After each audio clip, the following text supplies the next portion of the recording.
इस देश के अंदर गरीबों के लिए, मिडिल क्लास के लिए और धन्ना सेठों के लिए अलग अलग कानून है।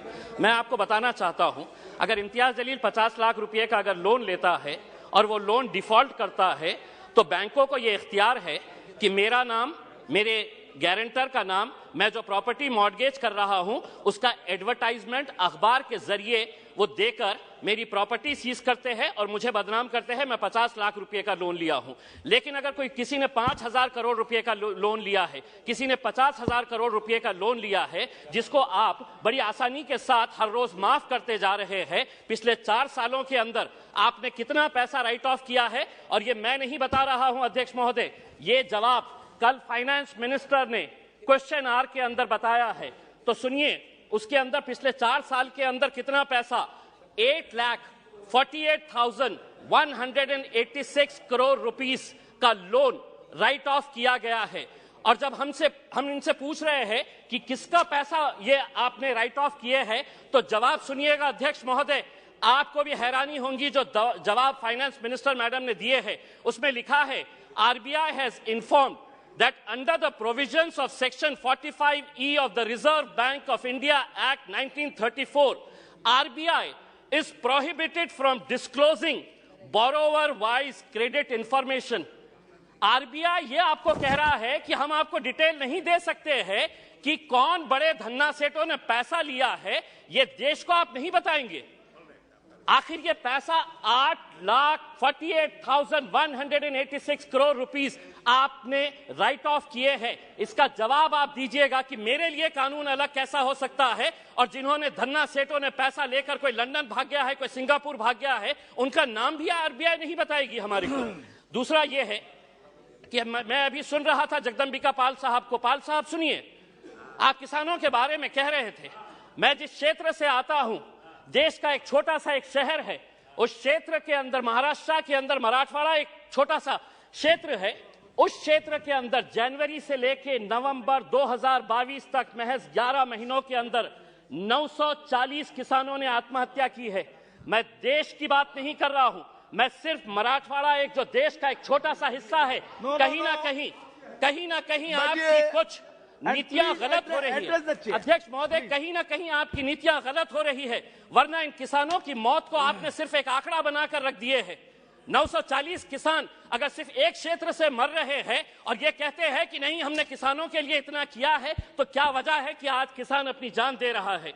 आप ये कहते हैं कि प्रधानमंत्री उज्ज्वला गैस स्कीम के अंडर में आपने 10 करोड़ लोगों को दे दिए हैं। आप ये आंकड़ा बताइए, कितने ऐसे गरीब लोग जो पहले हम भी मानते हैं, हम भी खुश हुए थे, हमने भी स्वागत किए थे कि ये लोग जब अलग अलग तरीके से गैस की जगह पहले लकड़ी के ऊपर, कोयले के ऊपर है तो अपना खाना बनाते थे, आपने गैस दिए, लेकिन कितने लोग अब दोबारा रिफिल करने के लिए जाते हैं? क्या यह सच्चाई नहीं है कि पिछले 7 सालों के अंदर, 7 साल पहले गैस के सिलेंडर का रेट 450 रुपये था, आज आपने उसको 1080 रुपये किए हैं और ये उम्मीद कर रहे हैं कि आप जितना पैसा एडवर्टाइजमेंट के ऊपर लगा रहे हैं कि प्रधानमंत्री उज्ज्वला योजना के ऊपर, वही पैसा अगर आप दे देंगे तो शायद इन गरीबों को फायदा होगा।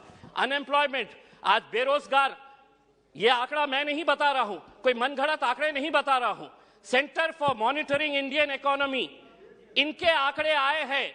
तो सुनिए फाइनेंस मिनिस्टर साहब, अनएम्प्लॉयमेंट रेट इन इंडिया अभी 8% के ऊपर आया है। 3 महीने का सबसे ज्यादा का आंकड़ा जो है वो अभी आया है।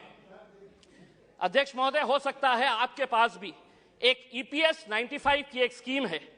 बुजुर्ग लोग, ऐसे बूढ़े लोग, और मैं फाइनेंस मिनिस्टर साहब को यह बताना चाहता हूं कि इनके पास भी सर 65 लाख ऐसे पेंशनर्स हैं जिनको पेंशन कितनी दी जा रही है, 250 रुपये, 500 रुपये। फाइनेंस मिनिस्टर साहब से मैं इसलिए मुखातिब हो रहा हूं कि ये मेरे शहर से आते हैं। अगर देश के फाइनेंस मिनिस्टर साहब, मैं आपको कहता हूं, लीजिए एक नाम भी नोट करिएगा, सुलोचना गडप्पा, 70 साल की महिला है, औरंगाबाद में रहती है। सुलोचना गडप्पा, फाइनेंस मिनिस्टर साहब नोट करिए, आप औरंगाबाद शहर से ही आते हैं। उसको कितनी पेंशन दी जाती है? 250 रुपये। 70 साल की, कोई बच्चा नहीं है, और 250 रुपये के अंदर वो अपना घर का बसेरा करेगी। मेरा यह कहना है कि पेंशन स्कीम के अंदर आपके पास कितना पैसा है, वो पैसे से ईपीएस 95 के पिछले कई सालों से, और हर एमपी को इन लोगों ने खून से अपना लेटर लिखकर आपको निवेदन दिया है कि हमारे लिए कुछ तो भी करिएगा करके, आपके पास भी दिए हैं, आपकी भी फोटो छपी थी उसमें। दूसरा यह है कि आप ईएमआई के रेट्स तो बढ़ा रहे हैं, होम लोन का रेट बढ़ गया, व्हीकल लोन का रेट बढ़ गया, आप एफडी का रेट क्यों नहीं बढ़ा रहे हैं? क्या वजह है कि आप ये रेट्स के अंदर तो बड़ी आसानी के साथ फैसला ले लेते हैं, लेकिन एफडी का रेट जब बढ़ाने की बात आती है तो आप इसके अंदर कोई फैसला नहीं लेते हैं। आप एजुकेशन के लिए पैसा मांग रहे हैं। मैं ये कहना चाहता हूं अध्यक्ष महोदय, अगर स्कूल में टीचर नहीं, कॉलेज में लेक्चरर नहीं और अगर अस्पताल के अंदर डॉक्टर नहीं तो वो इमारतें किसी काम की नहीं है। अगर वहां पर अगर आपके पास फैकल्टीज नहीं है, और ये भी मैं मनगढ़ंत नहीं बता रहा हूं, आप ही ने जवाब दिया है, सरकार ने लिखित में जवाब दिया है, यूनिवर्सिटीज के अंदर, सेंट्रल यूनिवर्सिटीज के अंदर प्रोफेसर्स कितनी, अध्यक्ष महोदय, प्रोफेसर्स की कितनी वैकेंसी है? 6180 प्रोफेसर्स की वैकेंसीज है। आईआईटीज और आईआईएम्स, बहुत सारे बीजेपी के हमारे सदस्यों ने कहा कि देखिए हमारे राज्य के अंदर हम कितने आईआईटीज और आईआईएम्स बना रहे हैं। इमारत बनाने से तालीम नहीं पहुंचाई जा सकती है, उसके लिए आपको लेक्चरर्स की जरूरत रहेगी। आईआईटीज के अंदर 4502 लेक्चरर्स प्रोफेसर्स की वैकेंसीज है, आईआईएम्स के अंदर 493 वैकेंसीज है। दूसरा यह है, एक बहुत अहम सवाल, 2015 के अंदर आपने प्रधानमंत्री आवास योजना शुरू की, हमने स्वागत किया, पूरे देश ने स्वागत किया कि हर बेघर को घर मिलने वाला है। और प्रधानमंत्री साहब का एक भाषण भी है जिसमें उन्होंने खुद ने कहा है, यूट्यूब के ऊपर आप भी देख सकते हैं, कि 2022 तक हम हर बेघर को घर देंगे। फाइनेंस मिनिस्टर साहब औरंगाबाद से है, 50,000 लोगों ने अप्लाई किया है पिछले 6 साल से। आज मैं पूरी जिम्मेदारी के साथ ये कह रहा हूं, एक सादा ईंट तक नहीं पड़ा है।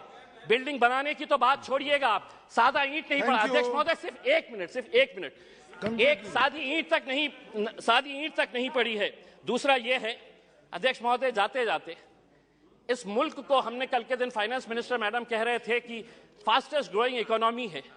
हम आपसे ये पूछना चाहते हैं, अगर आप एक इतने बड़े माइनॉरिटी के तबके को अगर आप पीछे रखेंगे और आप ये उम्मीद करेंगे कि देश चलेगा आगे, हम क्या कहना चाह रहे हैं? आप हमारी प्री मैट्रिक स्कॉलरशिप बंद कर दे रहे हैं, आप हमारी मौलाना आजाद रिसर्च फेलोशिप आप बंद कर दे रहे हैं। आप ये सोच रहे हैं कि अगर माइनॉरिटीज को हम पीछे रखेंगे तो देश आगे बढ़ेगा। देश को हम भी आगे बढ़ाना चाहते हैं। हम चाहते हैं कि आप सभी का साथ और सभी के विकास के बारे में। अगर आप चाहते हैं गरीब हर वंचित इंसान की आवाज आप तक पहुंचे तो हमारे चैनल को सब्सक्राइब करें और बेल आइकन का बटन दबाना ना भूलें। देखते रहिए बहुजन हलचल न्यूज।